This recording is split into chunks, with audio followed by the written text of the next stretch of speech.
L'importance métaphysique du mariage, c'est le thème que nous développons aujourd'hui avec l'instructeur spirituel Gomenou Akchar. Il est déjà sur le plateau avec nous. Chers amis téléspectateurs, merci de nous rester fidèles.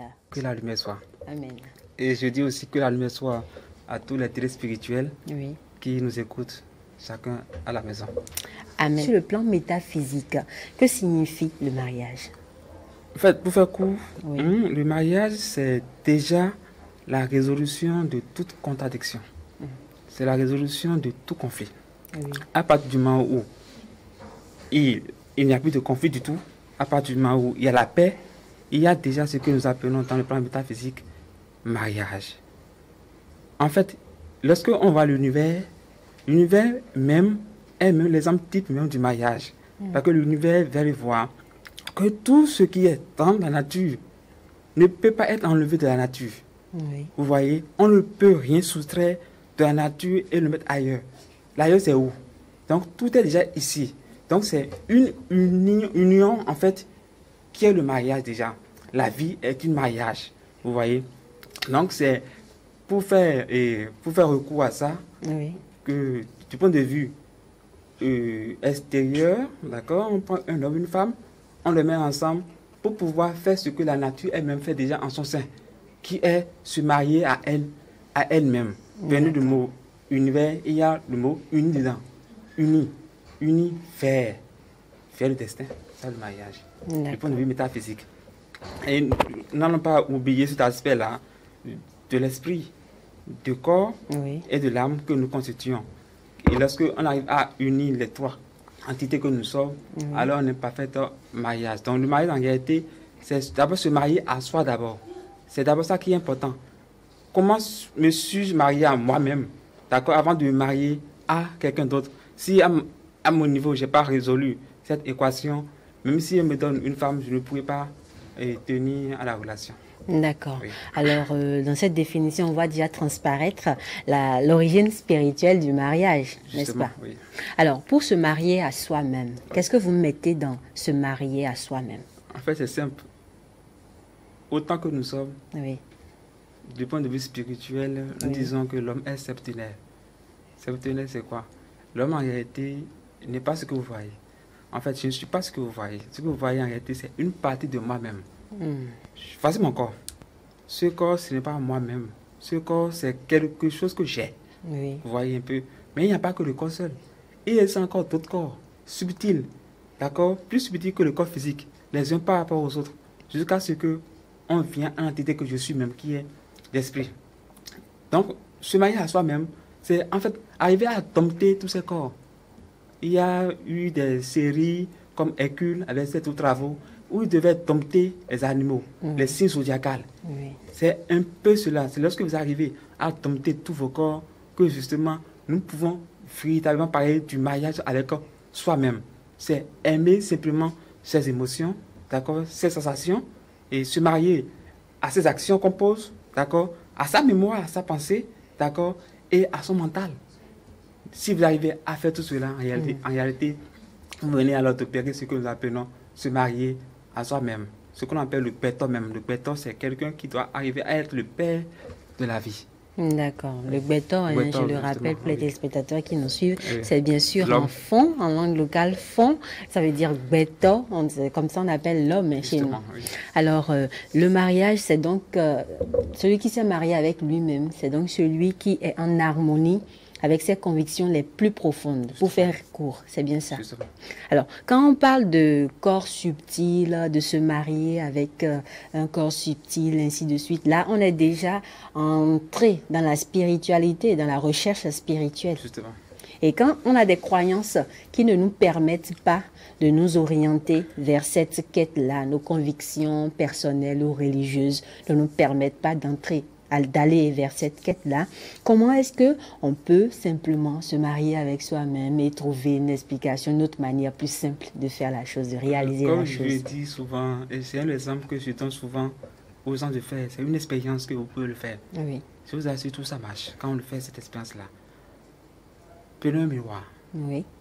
Et chaque fois, quand vous prenez le miroir, surtout pour ceux qui veulent se marier, bien sûr, Parce qu'ils prennent le miroir. Se marier avec eux-mêmes ou se marier avec une autre personne? Même avec une autre personne. Parce qu'il faut d'abord qu'ils arrivent déjà à résoudre cela. Oui. Le conflit, sinon ça ne marchera pas.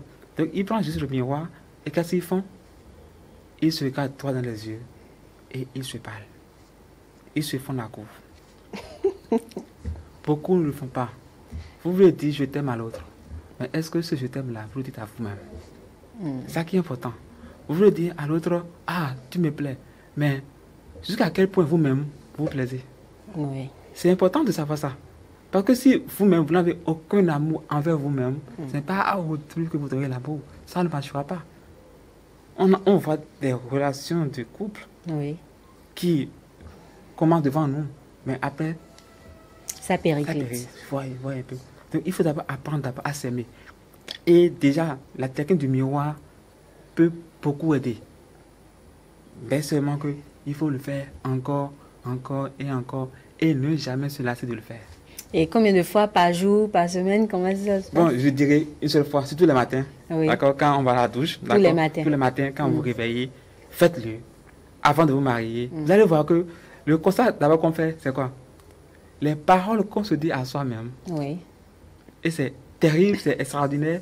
On voit son partenaire pour répéter exactement les paroles. C'est bizarre.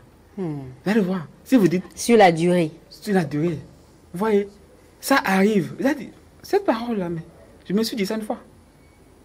En fait, c'est tel vous traitez que votre partenaire va vous traiter. D'accord. Comme ça. Alors, se faire la cour face au miroir, se dire qu'on s'aime face au miroir, le processus pour se marier à soi-même. Mais à partir du moment où on entame la démarche de faire la cour à l'autre, de se marier à l'autre, quel est ce processus métaphysique-là qui se met en place? Vous posez la question autrement. Pour se marier à une autre personne, à partir du moment où, disons qu'on n'est pas encore en couple, mais on aspire à être en couple, à aller au mariage, ainsi de suite, et on rencontre une personne, on veut entamer la démarche, surtout pour les hommes, aujourd'hui et un peu pour les femmes, parce que notre monde évolue, de faire la cour à l'autre, de s'intéresser à l'autre, ainsi de suite. Quel est ce processus métaphysique-là? Qui se met en place. Oui, qui se met en place.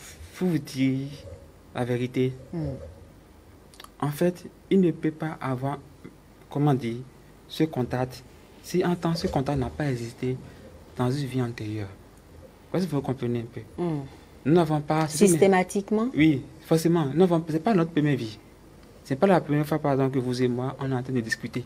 C'est déjà arrivé plusieurs fois dans nos vies antérieures. Pas, hein? Oui, en fait. C'est le processus de la réincarnation. D'accord. Vous voyez. Maintenant, il y a un dispositif de ce processus de réincarnation qui se met en place et qui est à la base. Derrière tout ça, il y a des maîtres là, d'accord, qui gouvernent cela, qui tissent les fils et ils voient en réalité le partenaire qu'il vous faut. Vous voyez, jusqu'à ce qu'ils vous mettent ensemble. Tant qu'il y a dans ce processus quelque chose qui manque, ça ne marchera pas. Il faut que tous les constituants du processus y soient avant que cela ne marche. Du coup, quelque chose est en même temps. Vous voyez? Et je dis, et c'est sincère, avant qu'il y ait mariage, il faut d'abord que le mariage soit là d'abord. Il faut que le mariage soit là d'abord. Comment? Vous voyez, devant vous, il y a un bic, non? Oui. Vous ne pouvez pas déposer le bic là si le bic n'est pas là dans l'invisible. En fait, le bic était déjà là, mais on ne va pas. Vous voyez un peu? Ce qui fait que quand vous déposez le bic sur le bureau, devant vous, beaucoup vous diront que le bic est sur la table, n'est-ce pas? Évidemment. Mais ce n'est pas sur la table que le bic est. Le bic est dans le bic. Mais de façon invisible. Sinon, le bic ne peut même pas rester là. Ce n'est pas possible. Donc c'est l'invisible qui sert de support au visible. Vous voyez un peu? Du coup, avant qu'il y ait le mariage du point de vue physique, ou bien les deux se flashent, comme on dit souvent, il faut d'abord que, du point de vue spirituel, cela soit là d'abord. Sinon, il y aura des gens qui vont vous faire la cour. Mais rien ne va éveiller en vous. Vous n'allez rien ressentir pour eux. Parce que rien n'a jamais existé, compte tenu du lien que vous pouvez avoir envers eux. Du coup, à partir du moment où il y a déjà, on fait recours à la réincarnation, d'accord? Alors, tout le dispositif se met en place et vous vous rencontrez et vous vous aimez et alors vous pouvez alors vous aimer. Alors, on peut s'aimer, se rencontrer, ainsi de suite. Oui. Une fois qu'on se rencontre, hein, il y a une alchimie. Hein, qu'est-ce qui fait que ce monde invisible-là met en place tout le processus? On a discuté un peu, vous avez parlé des dates de naissance qui entrent en jeu dans les rencontres des êtres. Quel est ce mécanisme-là qui existe? En fait, nous ne laissons pas par hasard. Avant que nous naissions, il y a la décision que nous prenons aussi. Oui. Je prends la décision de venir au monde. Oui. Pourquoi? Parce qu'il y a des choses que je n'ai pas pu achever. Il y a des dettes que je dois encore à la nature. Il y a des dettes que je dois à la vie. Oui. Du coup, je prends la résolution. Dans cette résolution, telle personne va m'assister. Dans cette résolution, telle autre sera ma partenaire. Oui. Parce que mon énergie seule ne suffit pas. Si son énergie aussi peut aussi s'ajouter à mon énergie, cela va alléger en fait ma mission sur Terre. Vous voyez un peu? Oui. Du coup, avant de naître, je choisis alors la date de naissance. Compte tenu de ce que j'ai eu à faire dans l'autre vie antérieure avant de me réincarner, c'était la date de naissance là qu'il faut. Et vous asseyez tout. Avant que les gens ne se mettent ensemble là, il faut que le date de naissance soit similaire. Si ce n'est pas similaire, il y a problème. C'est de quoi je parle. Et quand on parle de similitude entre des dates de naissance, ce n'est pas forcément quelqu'un qui est né par exemple un 4 février et un 4 février. Vous savez, du point de vue réduction numérosophique, 22 c'est aussi 4.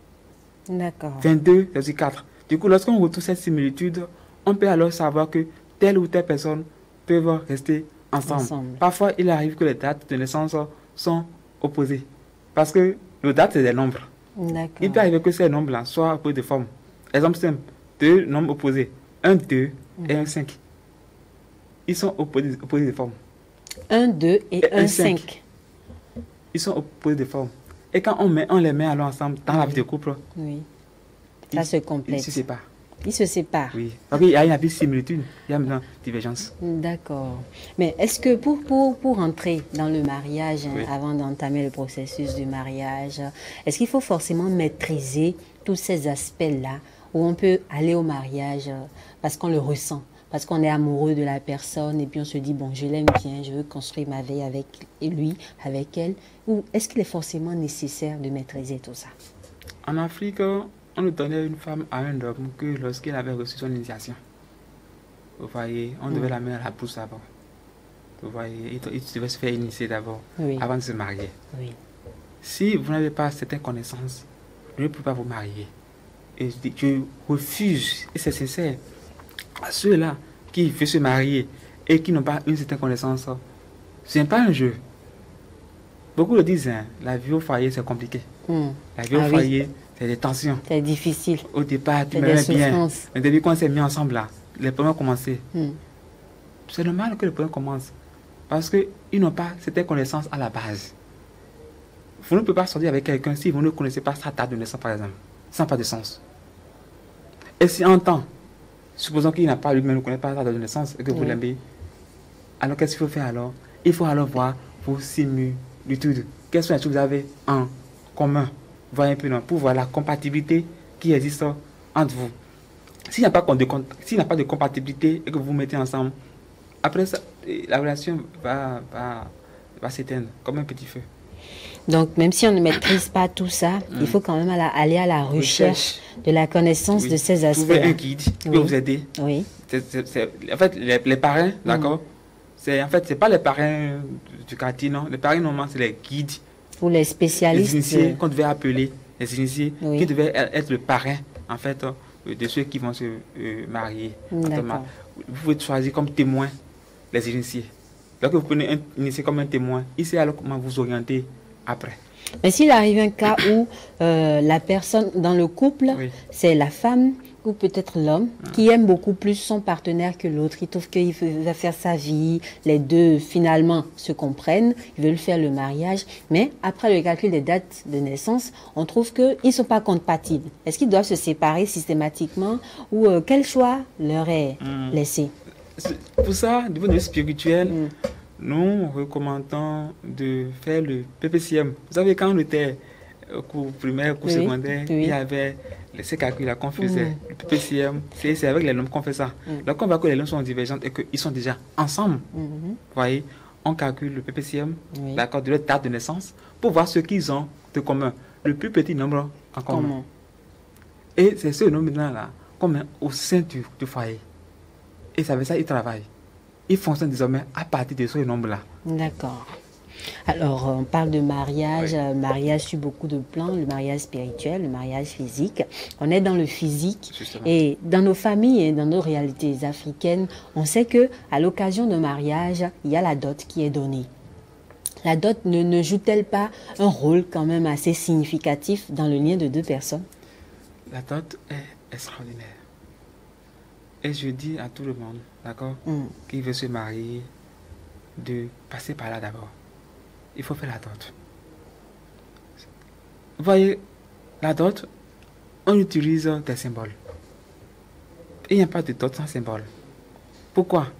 C'est pour communiquer avec le monde de l'esprit. Parce que l'esprit ne connaît pas la vérité. Il parle de l'esprit en tant que mental. Il ne connaît pas la vérité. Il ne connaît les choses que par symbole. C'est quand on utilise les symboles, on va utiliser telle chose mélangée à telle chose que lui comprend. Donc il a sa vérité. Voilà, vous voyez un peu. Du coup, quand on rentre dans la dot, il y a plusieurs symboles qu'on utilise. Vous voyez? Et ces symboles vont vraiment lier des choses dans le monde subtil. Du coup, dans le monde subtil, il est dit que ce mariage est bien consommé. Mais si la dot est mal faite, c'est pas bien, pas bon. Attention aux dégâts aussi. Il faut que la dot soit bien faite. Il faut que ceux qui vont faire la dot soient vraiment garants, d'accord, de l'importance de la dot. Et il faut qu'ils sachent comment ça se fait. Vous voyez? Donc, tant que c'est bien fait, il n'y a pas un souci. La dot est magnifique pour le possessif, pour que les gens se mettent ensemble pour leur relation de vie en couple. C'est capital, la dot. D'accord. La dot, le mariage avec soi-même, le mariage vis-à-vis de l'autre. Quand on parle de mariage métaphysique, vis-à-vis de l'autre, quand on est soi-même à la quête de la connaissance spirituelle et que l'autre qu'on rencontre n'est pas du tout orienté vers ce genre de choses, quelle est l'attitude qu'on doit adopter vis-à-vis de son miroir? En fait, déjà, à partir du moment où je travaille avec mon miroir, l'autre partenaire devient moi-même. Parce qu'on ne parle pas de mariage à deux. On parle plutôt de mariage à un. En fait, on ne se marie pas pour vivre à deux. Mais on est deux personnes dans le couple. En fait, l'autre n'est que votre reflet. En spiritualité, on comprend très bien que l'extérieur est le reflet de l'intérieur. Et que l'autre, en réalité, n'est qu'une projection parfaite de moi-même. D'accord. Du coup, à partir du moment où moi-même, je deviens, en fait, celui qui absorbe toutes mes émotions inférieures et que je travaille sur moi-même, cela, en fait, se répercute immédiatement sur l'autre. Soit ça fait qu'elle reste, soit ça fait qu'elle part.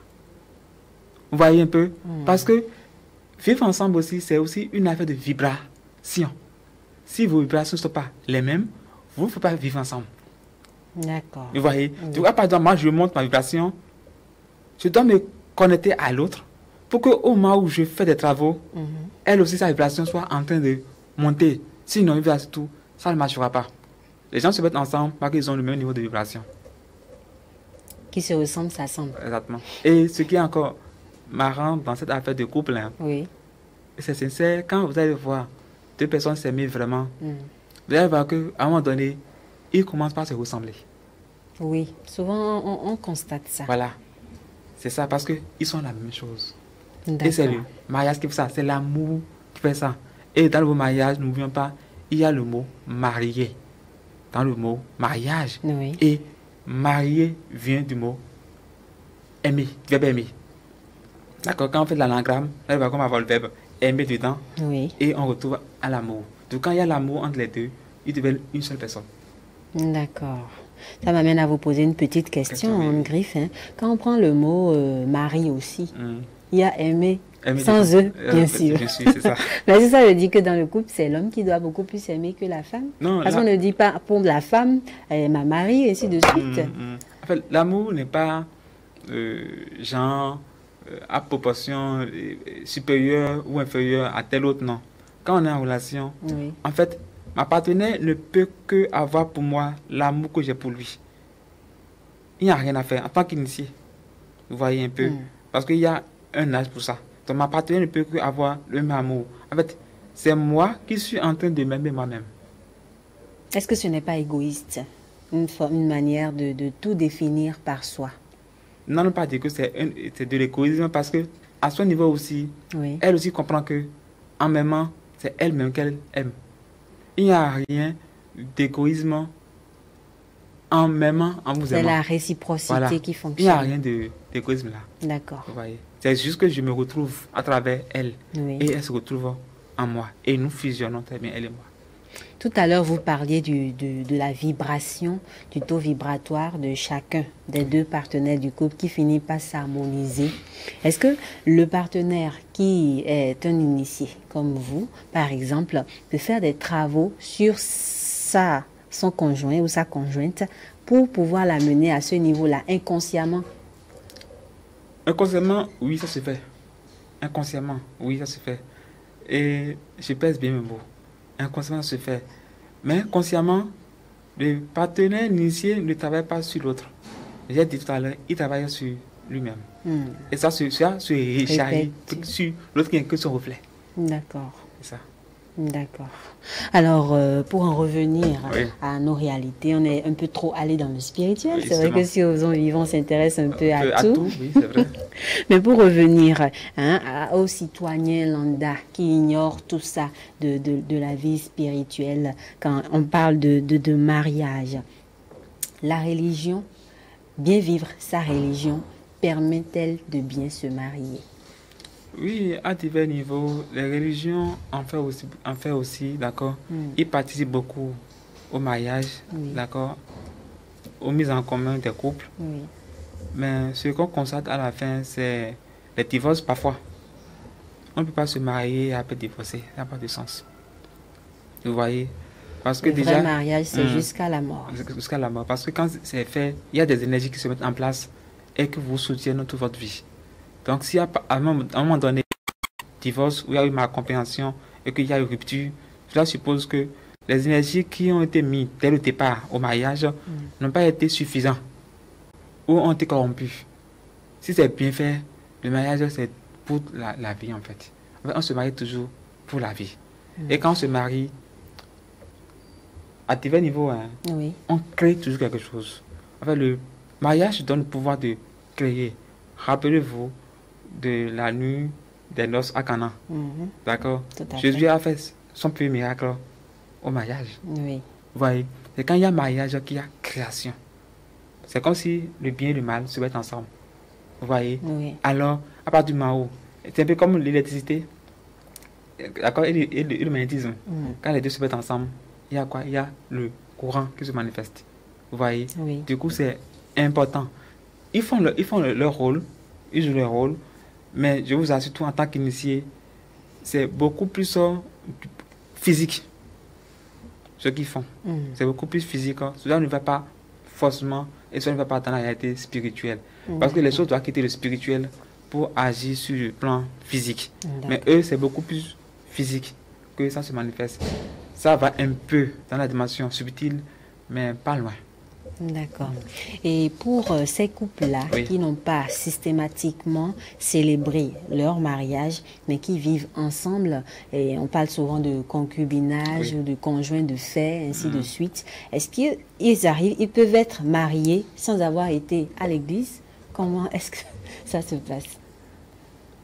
Je le dis, et je le dis, parce que je reviens toujours au spirituel, d'accord?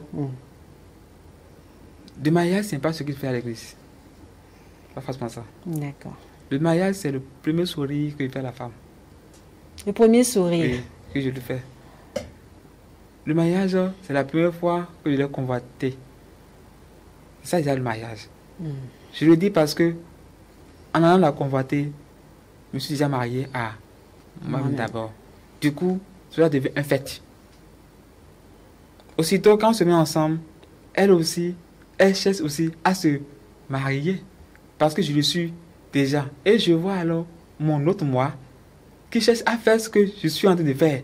Et ça me fascine, ça me rayonne. Et je la vois sourire et elle est très belle en voulant se marier. La vie de concubinage, c'est une vie aussi très bien. Ben, à cette vie, il faut aussi, à un moment donné, d'accord, pour un homme physique, un homme physique. Oui. Parce que vous savez, le monde physique aussi a ses entités. Oui. D'accord. Il faut que la terre physique, d'accord, aussi bien dans son grossier que son aspect subtil, oui, autorise que vous soyez ensemble. C'est là où la dot est importante. D'accord. Parce que si vous dites que vous êtes marié à tel autre et qu'il n'y a pas de dot, il n'y a pas de reconnaissance du point de vue physique, c'est comme si sur le plan physique, vous n'êtes pas reconnu en tant que marié. Vous voyez. Donc c'est toujours important, même si on est en concubinage, d'arriver à faire la dot, c'est important. Le minimum quand même nécessaire, avant de se décider à se marier quelques années plus tard. Alors, Maître Akchar, je rappelle, vous êtes aussi instructeur. Appelle-moi instructeur spirituel. Voilà, j'ai l'habitude de dire, Maître, comme on parle d'enseignement, ainsi de suite. Donc, vous êtes instructeur spirituel. Nous sommes déjà en train de finir, le temps qui nous est imparti. Oui, ça passe très vite. Si osons vivre. Quelques mots, un dernier mot pour les téléspectateurs qui nous suivent. Si je dois laisser un mot à vous, téléspirituels, parce que chaque fois que j'interviens sur cette émission, vous n'êtes plus nos téléspectateurs, vous devenez alors nos téléspirituels. Si je dois vous laisser un mot, c'est faites tout possible pour vous connaître. Ça ne coûte rien. Cherchez un initié et engagez la connaissance de soi. Arrivez à vous connaître. Connaissez-vous, c'est déjà une quête, d'accord, pour facilement trouver la partenaire qu'il vous faut ou le partenaire qu'il vous faut. Parce que il se savoir de soi, il se manifeste ou elle se manifeste immédiatement à vous. Que les bénédictions soient. Amen. Merci beaucoup. Merci.